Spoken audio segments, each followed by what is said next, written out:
Welcome, everyone. I'm very excited to be hosting this panel today. We have Dina Botti, who's a content creator and a VO artist, and Louise Vine, who's the managing director of Inspire Solutions, to join us and talk about career gaps, employment breaks, parenting and work, and all those sorts of questions that we as parents and working professionals in the UAE and in the region grapple with all the time.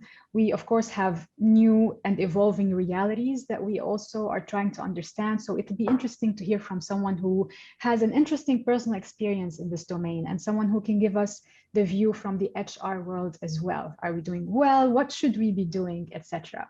To give you context, we have decided to come together today because LinkedIn just launched new positions in an attempt to address career gaps. So we are allowing people to list stay-at-home parent, stay-at-home mom, and stay-at-home dad on their LinkedIn profile to add something during that period that they take off and stay at home to look after their kids as they try to re-enter the workforce. How do we address this gap? How do we talk about it? What are the best ways? So I'm gonna give it over to my panelists. I'll try not to talk too much because you will want to hear from them. They have very interesting stories. I'll start with you, Dina. If you can give us a recap about what you're doing now, how you're juggling it all, that would be great. All right. So at the moment, I'm a presenter, I'm an MC and content creator and voiceover artist, and I'm doing everything from home. And I know that you and I had previously discussed this, but it was 6 years ago, a little bit more now, where, you know, my husband and I had been trying to get pregnant for quite a while. And I was so excited when I found out I was pregnant and thought I had everything under control and my master plan for life and my career had worked out. I, at the time, was a TV presenter for Dubai One Television, and they decided to shut down production a week after finding out that I was pregnant. And all I could think was, who in the world is gonna hire me now? Who's gonna hire a pregnant woman? And you know, this anxiety, this worry, this is not coming from nowhere, right? Like we've seen so many studies and cases conducted where, you know, there's a bias against working parents, specifically working mothers and pregnant mothers, even women who are married and expecting to be eventual parents. So I was really, really stressed, and I decided in that moment to create my own opportunities and to start creating my own content and figure out a way to work from home until I could find a more manageable opportunity where I could balance motherhood and my working life. And to be honest, I'm not sure I ever did find one. What I've created for myself has been great. But entering the social media sphere and becoming a mommy blogger and content creator, I've met so many women who have also decided to do the same. And when I speak to them about how they came across this decision, they all say the same thing. I was really struggling at my job. They weren't being accommodating, and it was incredibly difficult as a new parent and new mom to manage both. So they decided to take a break and kind of create their own opportunities. Very interesting. Handing it over to you, Louise. I can see that you're at home. So can you tell us a little bit about your work, what you do, how you juggle it all? Yeah, so I'm Louise from Inspire Selection. I've been a finance recruiter since 2004. I've been in Dubai for 13 years. Recruitment is a full-on job, and in 2012, I was thinking about starting a family, but I was really worried about how I was going to juggle that, going into the office from 8 till 6:30 and bringing up a family. So I thought I would start working from home. I actually set up my own company, and the majority of the people who work with me are also parents who just need flexibility around the working hours, school pickups, going to potentially school concerts, things like that, which would have been frowned upon if I was working for a big corporate.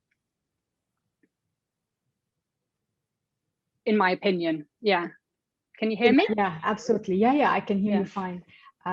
Thank you. I'll stay with you actually, Louise, and I want to ask, before I ask you, ladies, what you think of the new feature, I'm curious to know how recruiters in our region view career gaps. Has that view changed after the pandemic? Are they at a disadvantage in any way? There's so much to discuss on this subject. So I think before the pandemic, I would actually say, depending on the hiring manager and their personal situation, a lot of people were asking questions such as, you're a parent, okay, do you have a nanny at home? What if your kid's sick? You know, these are interview questions which were coming up regularly to women, but nobody asked the dads the same thing. You know, there's just an expectation that the mum's going to be at home and the mum can't cope. No matter how old your kid is, you're going to be a problem. You might not want to take on extra project work because at 5 o'clock you want to feed your kids. This was worse pre-pandemic, and certainly after COVID, I honestly think things have changed so much. So I think getting back into work after having had a career break, I don't think is going to be as difficult as what it probably was before. I think employers are more understanding of the fact that most of us have a family and we need flexibility, and the whole world has definitely changed. Okay, great. Things sound optimistic. We're all for that. What do you think, Dina? What do you think if you saw someone listing the position stay-at-home parent on their LinkedIn profile? For reference, we did run a poll on LinkedIn, and the majority of people, I believe 70%, said that this is great, we need to acknowledge it, but there were some concerns about the wording. Curious to hear your take.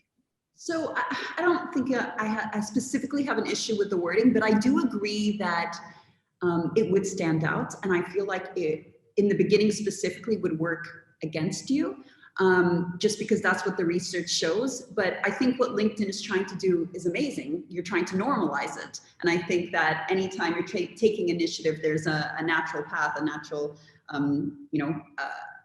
amount of time that it will take for that transition. So I do think that this is really important, because I think what ends up happening is you look at someone, I mean, this is a conversation I've had with so many friends where they're like, oh, I've taken 3-4 years to focus on being a mom and stay at home, and everyone's going to look at that and they're going to think, you know, if they notice this 5-year gap on my CV, what's going to happen?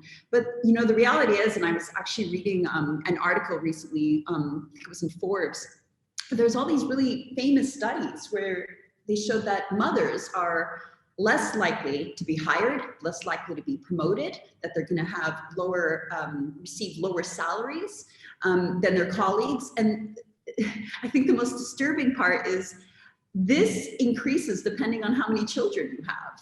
So if you have 2 kids or 3 kids, and it's worse off for you. And what was even more baffling was if you were a father entering the workforce, you were more likely to be hired, promoted, and receive a higher salary depending on how many kids you have, because it was seen in a very different light, where maturity, you're mature, you're stable, as opposed to a woman who might be a mother who might be distracted and prioritize her child. And in fact, if she doesn't prioritize her child, that also works against her. So it is a very confusing subject. And as Louise said, I think we could go on and on about this forever, but I think what you're trying to tackle that debate. And I think it's wonderful that you're starting, and it's all about trial and error, right? Yeah, absolutely. Very unfortunate reality. You're right. How women and how men are perceived having the same living conditions can be quite baffling. So Louise, if I'm a mom and I decide to take a career break to look after my children, I've had a successful career before, I'm looking to re-enter the workforce. What is your advice for me to stay relevant? Because we know that some people, you know, can become a bit out of date. Does it depend on the sector? I think it definitely depends, because if you're just a natural salesperson, having children is probably not going to change that. So you've still got those skills.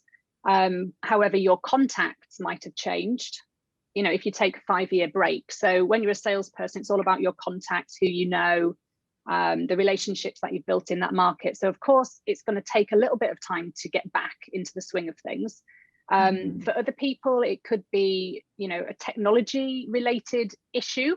You know, obviously the world of technology moves very quickly, and you might get out of touch fairly quickly, especially if you work in IT. If you're in finance, you might not be up to date with all the financial regulations. So as long as you make a positive step to keep up to date with things like that, even if it's an online course or something, if you've got time, you can add these things into your CV. But the other thing, I think most importantly, is working on your confidence, because when you've had some time off, you know, it's a real shame that I was discussing with my team this morning. The mums who are trying to get back into work often lack so much confidence that they say, okay, I was earning 30,000 before, but I'll be happy with 15. And I'll say, well, but why? You know, you're still a 30,000 level candidate. Oh yeah, but you know, it's been a while now. I need to get back into the swing of things. And yeah, they really lack confidence. So I think as long as you're practicing your interview tips, maybe you go out, put yourself out of your comfort zone, maybe go to some networking events, just to try and build your confidence that way. Also, obviously, make sure your LinkedIn profile is up to date. And, you know, go through the whole keywords and, you know, really enhance your LinkedIn profile so that you can be found. Yeah, I think. I think that's these are really, really good tips. Yeah, absolutely. So, so I'm assuming that you, for example, at Inspire Selection, if you're looking for a candidate and you look at LinkedIn and you see someone who checks the boxes and she's been a stay-at-home mom for, let's say, 3 years, this will have no effect on your decision to approach that person. It has absolutely no effect for me. Obviously, I am also a working mum, so maybe I empathize with these ladies who want to get back into the workforce. Yeah. I do appreciate that there are some people who do not share the same opinion. And this was a big topic of debate this morning with my team, that is it a hindrance to admit that you are or have been a stay-at-home mum? Is it going to stop a potential employer picking up the phone and calling you if they realize you haven't been working for 3 years? And then we decided, you know, if this is the opinion of that employer, do you want to work with them anyway? You know, there are plenty of more open-minded employers out there who will be happy to allow you to work from home. One of my team members mentioned that her client was absolutely, you must not work from home, you must come to the office. This was pre-pandemic, and they've completely transformed their opinion now. They would never before have allowed anyone to work from home, and now they're actually positively hiring mums who work from home. And also they now have people working remotely across the region. They don't obviously even live in this country, and therefore they're definitely not coming into the office. So things are definitely moving in the right direction. Way more flexibility than before. Yeah, and I think we are seeing this on LinkedIn as well. The pandemic has had many problems and repercussions, but it has accelerated these new models of working that can be beneficial for a lot of people. And just following up on what you said about the lack of confidence, that is something that we see from our data as well. Women, unfortunately, lack confidence in, for example, applying to a job that doesn't match their skills by more than 90%, whereas a man is more likely to apply for the same job if he thinks he fits it by, let's say, 40%. So it is a learning process, and I think the pandemic has made some changes. We are certainly seeing a lot of people who are going from one sector to another using skills that can be transferred. So Dina, you have gone through that curve as well. And even though you didn't change the domain absolutely, but you have started your own business and you have shifted gears in a lot of ways. What can you tell us about this, about the skills that you have gained? A very important point here also as well is the fact that you might learn something at home and from raising the kids that you can take to your office. Would you agree? Well, you know that saying, if you want something done, give it to a busy person. Mothers are busy. Mothers can tick off that to-do list like no one's business. You know, I'll never forget when I first entered the workforce. my boss actually was a mother and always had to leave to do school pickups and drop-offs and come back, and she was killing it at work. And every time, you know, the head of the company, every time she would do it, he would huff and puff, and it didn't matter that she was honestly just completely destroying at work and amazing. There's just a lot of barriers that we need to overcome, and I think we really need to educate people, because I think before becoming a parent, there were so many assumptions that I made and so many things that you can't really fully understand until you become a parent and understand how difficult it is to balance and how important it is for these companies to accommodate and be flexible. And sorry, I'm just building on to what Louise was saying. Confidence, it's confidence is key. And I know you mentioned online courses, which is amazing, but also when you are going to be interviewed for a job, kind of interviewing them as well. Because if you're going to give them everything you have, it's so important that you know that they're going to be flexible as well. And one thing that I know, I feel like a lot of people have gained from COVID and the pandemic is that they've understood that it's not about 9 to 5, it's about getting the work done and being flexible and knowing that if your employee or your colleague is going to deliver, they're going to deliver no matter what time they do it or how they do it or how many breaks they take. And that's what's most important. So that flexibility is key. But yeah, when I lost my job, it was really difficult. I had fought really, really hard to get it. And it's like, who's going to hire me now? And you know, I think I was sending out about 100 emails a week saying, hey guys, I have a production background. I want to start creating videos for Instagram. And at the time, videos were not a thing. But I was like, maybe they'll become a thing. Thankfully for me, they did. And I worked, you know, it took a few years, but I got there. And I think it was something like 200 and something emails later, I got a positive response. I think it was Baby Shop, or I can't remember which brand it was at the time in Mom's World, and I don't know who, and it all came in. And once you got that first client, that's all that mattered, because you were able to build a reel, and it gave you that confidence boost you needed. And I think that's so much of it, is that shift in perspective and saying, hey, I do have something to offer. It may not be what I thought I was going to offer, but I can make this work. But you know, it's funny because most of the work I get is as a mother.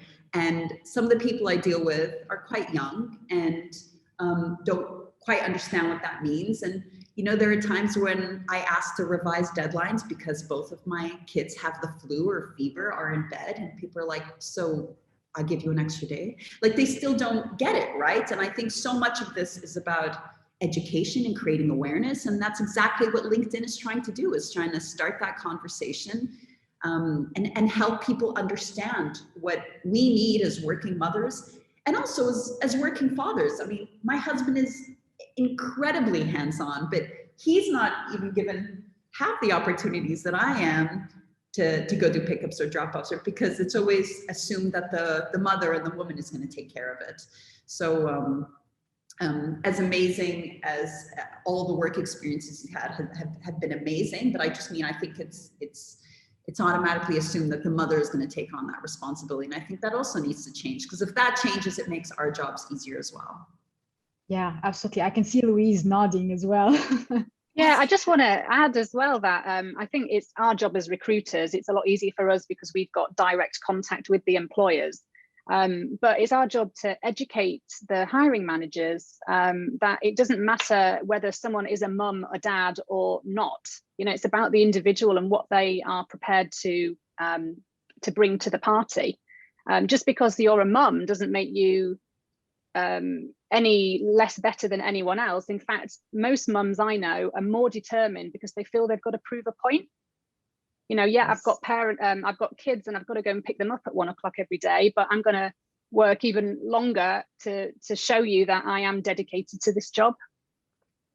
Yeah, absolutely. And I'll also add to that the element of time management. So I'm a mother as well, and I go and pick up my kids. And because I know that I have calendar slots where I have to do things for my kids, I do better time management. So I give myself, for example, a slot from 9 to 11, let's say, to finish this. Or tomorrow I want to wake up at 6:30 before even the kids get up because I have to finish X and Y, and I feel like I, complete a lot of tasks during the day. I'm going to jump in and take a question. Just a reminder for people to drop their questions in the chat on the Zoom link and not on our page on LinkedIn. But there's a question from Noura, and she's saying, with diversity and inclusion topics rising in the market, have you seen companies adopt this in their recruiting efforts, considering stay-at-home mothers would apply in those efforts, for example, or strategies? Have you seen that at all, Louise? I think we're getting there. I haven't seen anyone actively targeting mums working from home yet, but perhaps they are, but I don't know about it. One of the candidates that I placed recently at Deloitte is actually heading up their sustainability department. And we've had a few conversations with him that he is educating the market that they should be hiring more working mums or having more flexible working from home options available. So I think we're definitely getting there, but I don't think it's happening a lot. I did speak to a client this morning who said that he prefers to hire women in his team who are mums. So believe it or not. And I said, yeah, why is that? And he just said his wife is a mum and she's a Wonder Woman. She gets everything done and more, and women are just more efficient. His words, not mine, although I do agree. Women are good at multitasking, and even though we've got all these extra things to deal with now in our lives, we still get the job done. So I agree. And I actually heard very similar perspectives in the past. We once hosted the managing director of one of the leading consulting companies here in the UAE, and he said that he always prefers to hire women because they are more productive, more efficient. To your point, maybe they want to prove that they can, and yes, they are very good at multitasking. His observations, not mine. I'm gonna jump in and give a few pointers as well, because they were promised to people who are looking to re-enter the workforce. Where do you start? I know that it can get very daunting. So we have a bunch of tools on LinkedIn that you can leverage. We do have job alerts. So for example, if you are in a specific field that you're looking to re-enter, you can activate a job alert for the field or for the specific companies that you are hoping to join, and you will get a notification as soon as a job posting comes up. You can use an open to work tag on your profile picture. And linking back to Louise's point, even though we have heard some feedback questions from people whether this is an advantage, but we are seeing feedback from recruiters saying, there is an advantage to someone being able to start immediately. We know that the pandemic has left a lot of people workless, and that they're eager to re-enter the workforce. Leverage your network. I can say this all day, but your network, the people you are connected to on LinkedIn, get in touch, message them, be on their radar, because as soon as something comes up, they'll think of you. We have tools for mock interviews where you can do a mock interview, and we will give you tips and advice on how to approach a potential interview. Our learning resources are great for someone who wants to stay up to date. And the skills, and I'm sure Louise will agree with that, but the way recruiters use LinkedIn is that they look for specific skills, specific keywords. So whatever you are good at, wherever you picked up that skill, make sure to highlight it on your LinkedIn profile and talk about your experience on the whole, and not just the position, the specific position that you had in a specific company. Again, if people have any questions about that, feel free to drop it in the chat. Dina, I'm going to circle back to you and ask, so you have told us about the challenges that you faced and how you decided to tackle them. I know it's very daunting for a lot of people to start their own thing.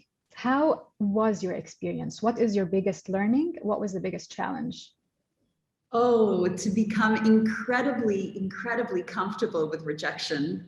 Like I told you, I think I'd sent out 200 emails before I got a positive one out. I mean, when you actually think of what it means to write 200 emails and not get responses, it can be very, very discouraging. I think for me, it was really important that I set myself up for something long-term where I could be home with the kids for the first few years. And I think this is something that maybe Louise can tackle, but specifically here in the UAE, I know a lot of mothers complain that there's not that many part-time opportunities, which is why they try to create, again, their own opportunities from home. I think for me, it was about finding a job that I was actually going to love, that wasn't going to feel like work. And so if you're going to create something yourself, why not do it right? Having a to-do list every day and knowing that I take that off and try and repeat, and honestly being persistent. I think people really admire that. And I know Louise mentioned confidence, and I think confidence is everything. I mean, I honestly think about my first internships that I was truly underqualified for, but I repeatedly kept showing up at a studio, you know, day after day after day, insisting that I just wanted to learn. And I think one of the best advice I could give for someone who's maybe venturing into something new, to not shy away from working for free in the beginning just to gain some experience, because that experience truly is invaluable.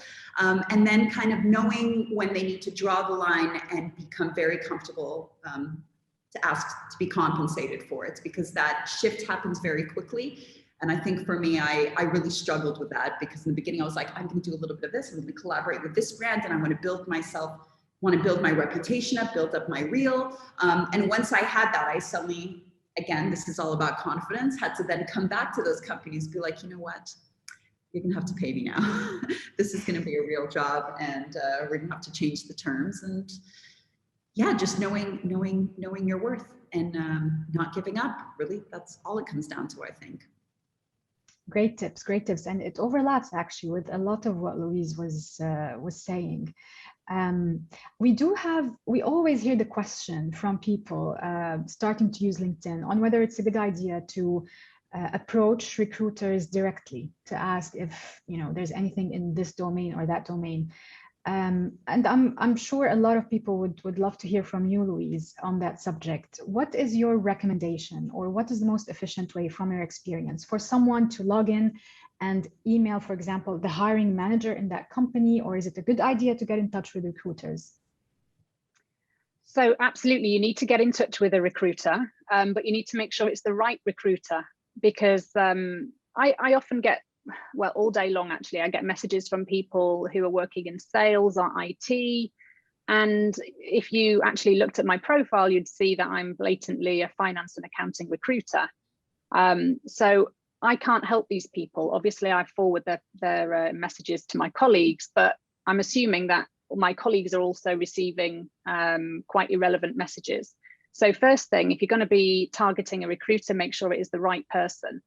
And even within finance and accounting, there are lots of different types of recruiters. You know, some specialize in only audit or only tax.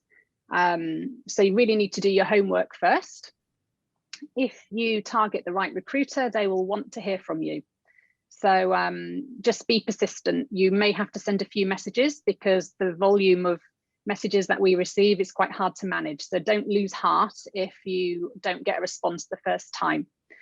Can I just kind of change the subject a little bit and go back to the part-time bit? Oh, because yes. Yeah, I honestly, I think in my 13 years of being here, I've placed less than 5 ladies into part-time jobs, whereas when I was in the UK, it was maybe 1 or 2 a month. So there's a huge difference. And you know, women shouldn't have to feel that they're lucky because they've got a part-time job. It should be the norm. You know, why not have someone who can come into your office and work flexible part-time hours and bring all that knowledge, even if it's only for 20 or 30 hours a week? Obviously, you're going to be paying a lower salary to that person because it's not a full-time job. So why are employers not taking advantage of that? Mm-hmm. I read actually that, and so I'm all about my stats, but that is it 25% of working mothers turn down promotions because they don't think they have the time and their company's not going to be flexible enough for them to balance both. And I found that so disheartening. So I absolutely agree with you, Louise. I wish more part-time opportunities were available for mothers. It would be a lot more encouraging. Having said that, I've got a few friends who do work part-time jobs, so they get paid for doing 4 days out of 5. And unfortunately, they end up working 5 or 6 days a week just to keep on top of the workload. So there is a little bit of advantage being taken of there. But they're happy to sign up for the part-time thing because it does mean that they have flexibility. Mm-hmm. So it's flexible hours, but they end up working a full-time job, if you know what I mean. Yeah, this reminds me of the whole pandemic conversation on remote working and how you actually end up working more because it's harder to set the boundaries between, you know, the home and the office. We have a comment on this in the chat from someone saying that, going back to the flexibility point, what is the responsibility that falls on the companies? Because sometimes mothers do make that decision and they want to go back to work and they start working, but then the workload and the lack of flexibility sometimes pushes them out again. And Farah is saying this is on both sides, employers and employees.